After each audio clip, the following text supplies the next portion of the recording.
Selamat siang Sobat Indigo, kembali lagi bersama saya Vina dan Om Luki di sini. Ya, sekarang saya dan Om Luki sedang berada di Bukit Paralayang. Nah, kita akan membahas mengenai bagian selatan Jogja, dimulai dari Pantai Parangtritis.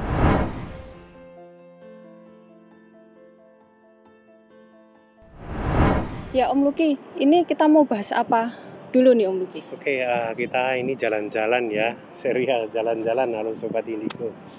Jadi kita melihat di sini adalah Pantai Parangtritis. Jadi ini sebenarnya kalau kita melihat dari yang masa lampau, ini adalah barang tempat yang bersejarah ya. Bersejarah bagi kota Yogyakarta, berdirinya dari kerajaan dari Mataram kuno sampai yang ke Mataram sekarang, juga peradaban sebelum Mataram pun sudah ada peradaban di sini ya. Contohnya ada candi-candi yang ada di Borobudur, ada di Prambanan, ada candi Ijo, ada candi yang lain Kalasan, dan masih banyak lagi candi di sini. Itu ada candi Abang dan candi yang lainnya yang tidak kita bisa sebutkan satu persatu. Nah, itu peradaban yang kuno masa lalu. Nah, rujukan-rujukan dari masa lalu itu juga mereka itu merujuk di pantai selatan. Maksudnya juga adanya persekutuan, kerjasama juga antara kerajaan dahulu dengan pantai selatan. Ini kan ada kerajaan yang ada di tengah sana itu ya. Ini jadi kerajaan-kerajaan yang dahulu ini kan memang adanya kerjasama ya, jadi adanya persekutuan. Jadi kerajaan-kerajaan ya, kerajaan manusia ya, bekerja sama dengan kerajaan yang tidak kasat mata ya, karena untuk menjaga juga bagaimana untuk kelestarian kekuatan dari sebuah kerajaan pada masa lampau. Nah, di sini kalau melihat banyak sekali dahulu orang-orang itu yang istilahnya berdoa, bersemedi, bertapa di sini itu banyak sekali di daerah sini. Terus di sana kan kerajaan tadi yang sudah kita sebutkan, di tengah-tengah sana ada kerajaan besar ya. Terus jalannya itu kalau kita melihat ada jalan itu yang tembus. Nah, itu sampai ke Parangkusumo itu. Nah, di Parangkusumo itu dulu ceritanya untuk pertapaannya dari Panembahan Senopati ya. Jadi kerajaan Mataram ya, itu ya. Raja Mataram itu Panembahan Senopati bertapa di situ dan bertemu dengan ratu dari Laut Selatan. Seperti itu. Nah, ini kisah-kisahnya banyak sekali sebenarnya. Banyak raja-raja, banyak pangeran-pangeran. Itu banyak istilahnya berdoa di sini, terus bertapa di sini untuk mendapatkan ya kesaktian, untuk mendapatkan kepintaran, terus untuk mendapatkan juga kekuatan dari dukungan dari kerajaan ya, seperti itu. Kira-kira seperti itu ya. Yang lainnya nanti hubungan raja-raja yang sudah ada itu dia adanya kontrak ya. Nanti dari raja yang pertama sampai yang raja terakhir itu ada kontrak. Jadi kontraknya nanti ada persekutuan bersama untuk melindungi suatu kerajaan seperti itu.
Oke, Sobat Indigo, sekarang saya sedang berada di Cepuri Parangkusumo dengan Pak Karjito di sini ya Pak, Ya, sebagai abdi dalem.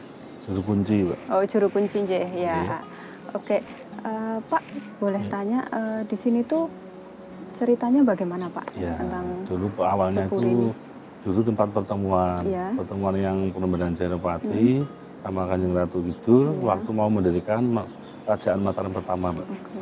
Itu pertamanya di sini. Di sini ya, Pak. Ya, terus ketemu sama Ibu Ratu, terus diizinkan untuk membuat kerajaan itu, ya. Tapi itu dan perjalanan yang Penembaran Senopati diminta untuk jadi suaminya. Oh. Itu temanya Iya, ya. pertemuannya di sini Iya. sampai sekarang ini.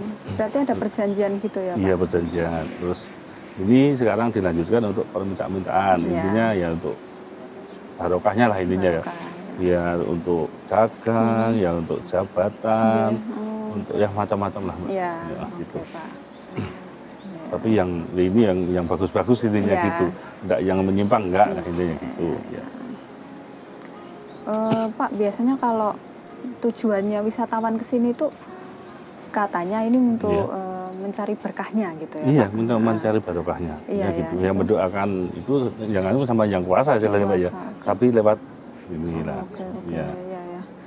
Jadi memang kalau pas ke sini itu harus membawa ubo rampe gitu ya Iya, Pak? yang pertama syaratnya itu bunga sama dupa. Oh, Ya, ya Pak. Ya. dupa nanti diajukan sama Pak Juru Kunci, terus surat sendiri kayak tadi itu Mbak. Itu permintaannya apa nanti ngomong sama Pak Juru Kunci. Gitu. Oh iya, Ya, berkunci. itu. Pak, maaf kalau untuk ceritanya Panembahan sendiri Pak, seperti apa? Panembahan dulu Raja Jogja ini. Iya, Ya, oke. seorang Raja Jogja sini, terus sering bertapa di sini Iya. menangis sama ibu itu. Oh, sama Gitu. Ya, Ibu Ratu. Oke. Gitu. Ya. Kalau Ibu Ratu kan sendiri kan kerajaannya di pantai, Pantai selatan, Selatan, sini. ya. Jadi di sini tuh titik bertemunya Iya, itu Panembahan bertemunya Penembahan Senopati Senopati kan yang dengan Ratu Kidul. Ratu Kidul. Ini ya. kan satu aliran sampai itu Mbak, Merapi sama Tugu. Ya. Tugu Jogja itu lurus ini, di tengah-tengahnya ini Mbak. Ya. Jadi ditarik garis lurus gitu Iya, ya garis Pak? lurusnya di sini Oh, Mbak. iya, Ya, titik iya. temunya di sini. Oke. Itu. Kalau berkunjung ke sini nih Pak, Ya. itu baiknya itu seperti apa ya untuk Ya, jelas sikapnya dan sopan. sopan. Terus ya kalau pakaiannya ya pakaian yang kalau nggak pakai ini ya pakai celana panjang lah intinya gitu. Iya, ya. Jadi yang sopan intinya gitu aja. Ya, sama tutur katanya yang sopan juga. Apakah pernah terjadi itu Pak, kayak misalnya hal-hal yang tidak diinginkan karena ada yang melakukan hal-hal yang tidak seharusnya dilakukan gitu? Oh ya, ya itu pernah gini. Jadi orang yang nggak percaya Mas ya, nggak percaya dengan batu gilang ini itu dikasih tahu sama juru kunci nggak percaya akhirnya naiki batu gitu. Terus tadi bisa kesurupan, bisa gitu. Sering itu yang jadi gitu ya. Jadi kadang ya kata-kata yang nggak enak juga ada gitu. Yang orang yang nggak percaya lah intinya gitu Mas, itu sering terjadi kesurupan macam gitu. Jadi biasanya tindakan apa Pak yang dilakukan ketika ada hal-hal yang seperti itu terjadi? Ya Apakah nanti yang melakukan itu meminta maaf dan iya, yang jelas nanti terus pihak juru kunci meminta maaf kan. Gitu. Terus nanti minta maaf, terus dia bisa sembuh sendiri. Gitu. Yang penting nggak mengulangi lagi, ininya gitu Mas. Ya. terus kalau untuk harapan ke depannya kan biasanya nih kami yang muda-muda ini kan kurang mengerti yang seperti ini Pak, kurang mungkin bisa dibilang kurang menghargai budaya dan sejarah gitu. Harapan-harapannya apa Pak bisa disampaikan mungkin? Ya harapannya kita tuh gini Mas, untuk sekarang mulai dari ya gimana ya, harus kita nguri-uri Mas, nguri-uri nguri-uri budaya kebudayaan, gitu. Jadi jangan sampai ditinggalkan kayak gini. Padahal ini kan suatu yang besar ini kan. Jogja kalau nggak ada yang ini, itu otomatis nggak seperti ini Mas. Iya. Jadi kita harus menguri-uri budaya tempat-tempat kayak gini lah intinya gitu Mas. Kalau untuk hari-hari pentingnya dan apa yang dilakukan itu Pak? Hari-hari pentingnya itu kalau sini kan Mbak, malam Selasa Kliwon sama Jumat Kliwon. Jumat Kliwon. Itu banyak orang yang ziarah di sini, yaitu hari-hari yang bagus lah intinya gitu. Kalau mau lebih ramai lagi itu satu suro. Satu suro ya Ya, Pak? satu suro lebih bagus lagi tempat-tempat seperti ini, yaitu untuk mengasah lah intinya. Yang pernah kesini harus kesini lagi lah intinya gitu, untuk mengasah biar kuncing lah intinya. Gitu aja ya. Ya Pak. Baik Sobat Indigo, diharapkan kita untuk selalu menjaga tata krama dan harus nguri-nguri kebudayaan ya Pak. Ya betul. Ya. Ya, terima kasih Pak. Ya sama-sama Mbak. Sampai ketemu di episode selanjutnya ya Sobat Indigo. Oke Sobat Indigo, kali ini kita akan mediasi sama Eyang Panembahan Senopati. Kita undang, kita berharap beliau kerso rawuh mau datang ke sini ya. Ya, kita mulai.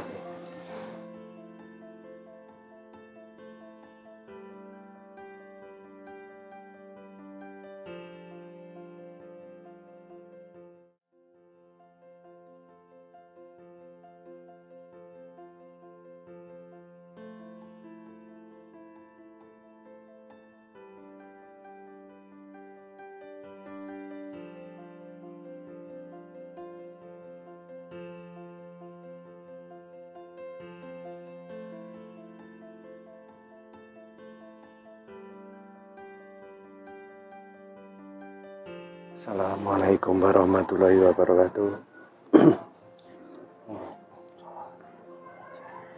Menika napa leres yang Panembahan Senopati? Iya. Nggih. Pangapunten yang dalem pengen ngundang panjenengan lenggah wonten mriki. Nah, menika dalem pengen ngertos sejarahipun kados menapa wonten mriki menika ya. Yo.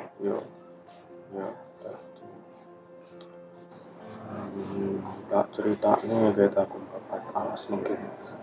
Nggih.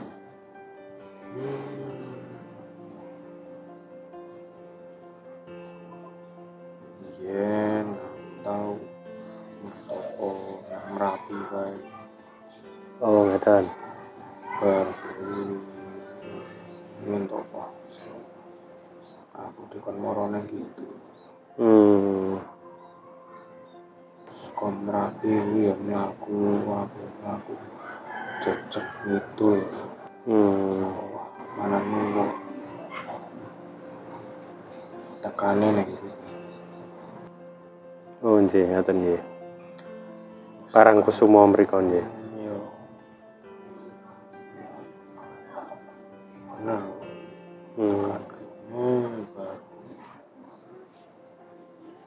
Aku mertok neng dhuwur watu. Wonten?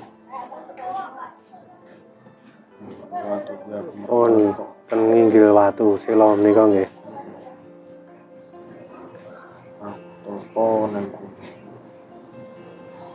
ditemuni karo windu keraton itu. Ngeten nggih. Kepanggih kalih Kanjeng Ibu Ratu. Iya.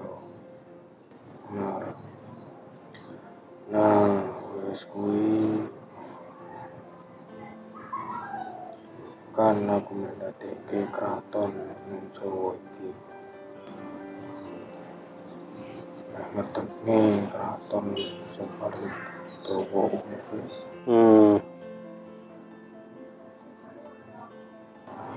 Aku tembok karo lagi betul. Nggih. Ben kami paham, ben kepen orang nuli aku gawe keraton nang Jawa.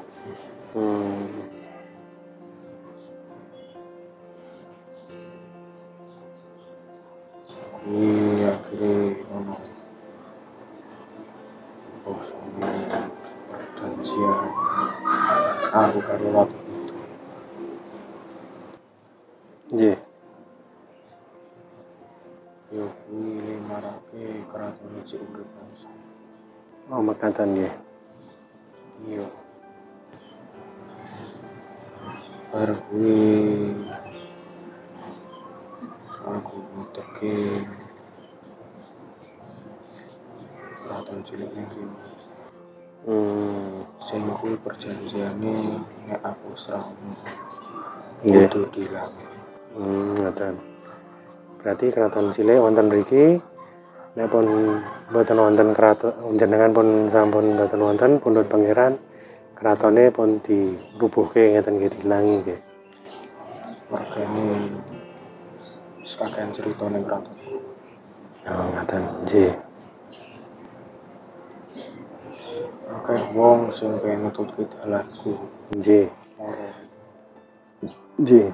tuh nek pengen tenang yo niate le apik. Nek ana niat olone sithik, mbok sithik niat Allah kuwi yo niat kuwi sing marake ambruk. Nggih. Nggih, nggih, nggih. Nek wong temenan pasrah marang Gusti neng kene wis mesti dijaga. Nggih. Tur nek ana olone ya mergo olone niate Allah kuwi sing nyebabke.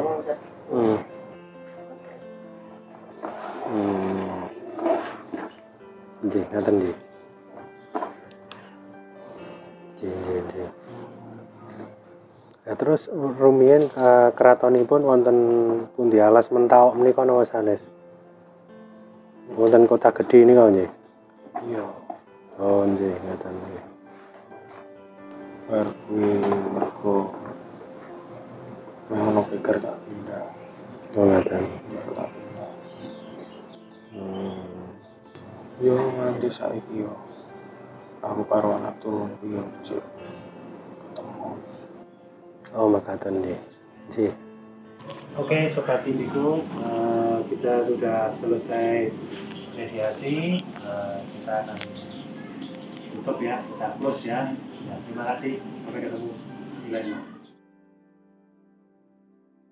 Ya, Sobat Indigo, setelah tadi berbincang dengan abdi dalam Cepuri dan diadakan sesi mediasi. Nah, apa nih Om hikmah yang bisa kita ambil setelah tadi? Jadi begini, kita itu wajib mengerti dan tahu tentang apa itu yang namanya sejarah. Jangan meninggalkan sejarah apa yang sudah dibangun oleh leluhur-leluhur kita. Makanya budaya ini harus kita pertahankan. Bahasa Jawa itu diuri-uri biar tidak hilang ya. Ini karena kebudayaan kita. Ini ciri khas dari bangsa Indonesia, bangsa Timur yang menjunjung tinggi tentang sejarah, adab, dan kebudayaan. Jadi jangan sampai hilang, dan anak-anak muda ini yang sekarang jangan sampai meluntur dan hilang tentang ilmu pengetahuan seperti ini ya. Jadi banyak anak sekarang yang sudah tidak bisa bahasa Jawa, ya toh. Akhirnya menerjemahkan Jawa, bahasa Jawa itu sudah kesusahan, apalagi tulisan Jawa ya. Sekarang di sekolahan-sekolahan itu juga sudah menggunakan bahasa Indonesia semua. Makanya dengan demikian anak-anak itu sudah meluntur dan kurang paham dengan bahasa Indonesia. Apalagi dengan seperti ini ya, tentang budaya yang seperti ini, mana anak-anak kecil-kecil itu sudah tahu ya, mungkin ABG anak muda itu sudah tidak mengenal ya tentang apa ya, taunya cuma tentang tempat pariwisata saja, heritage gitu aja. Jadi mereka tidak tahu asal dari sejarahnya, bagaimana kebudayaan ini muncul ya. Jadi sejarah bagaimana istilahnya perjuangan para leluhur kita pada zaman dahulu untuk membangun suatu kerajaan. Nah, itu kan butuh pengorbanan yang besar. Jadi butuh ya perang, kalau dulu ya banyak tirakat, banyak prihatin ya. Kalau di orang timur, kalau yang orang barat itu kan bedanya barat dengan timur itu, kalau orang barat itu kan dengan strong, dengan power ya.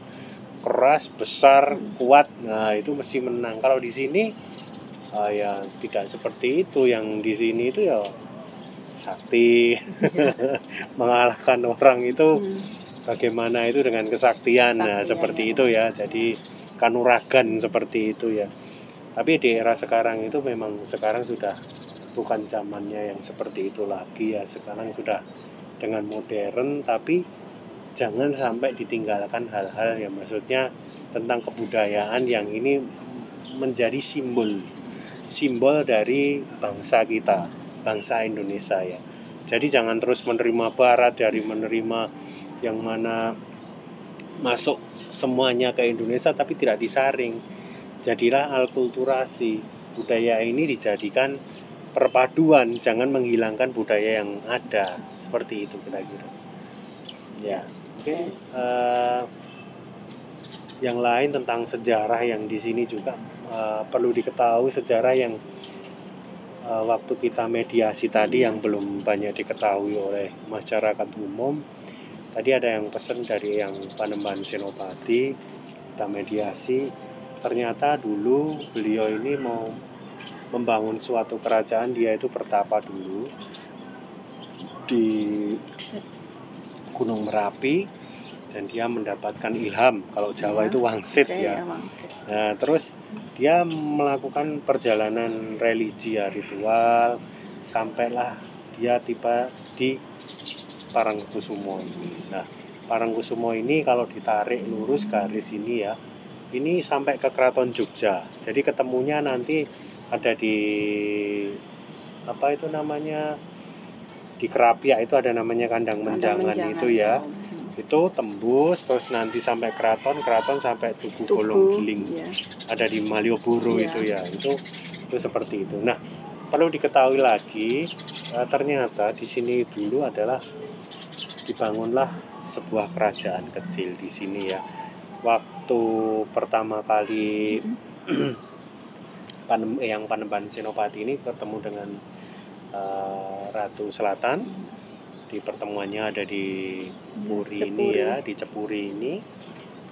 Beliau terus membangun ada kerajaan di sini. Tapi beliau berpesan setelah Panembahan Senopati itu sudah tidak ada, sudah mangkat ya, sudah meninggal, minta untuk kerajaan ini dihilangkan.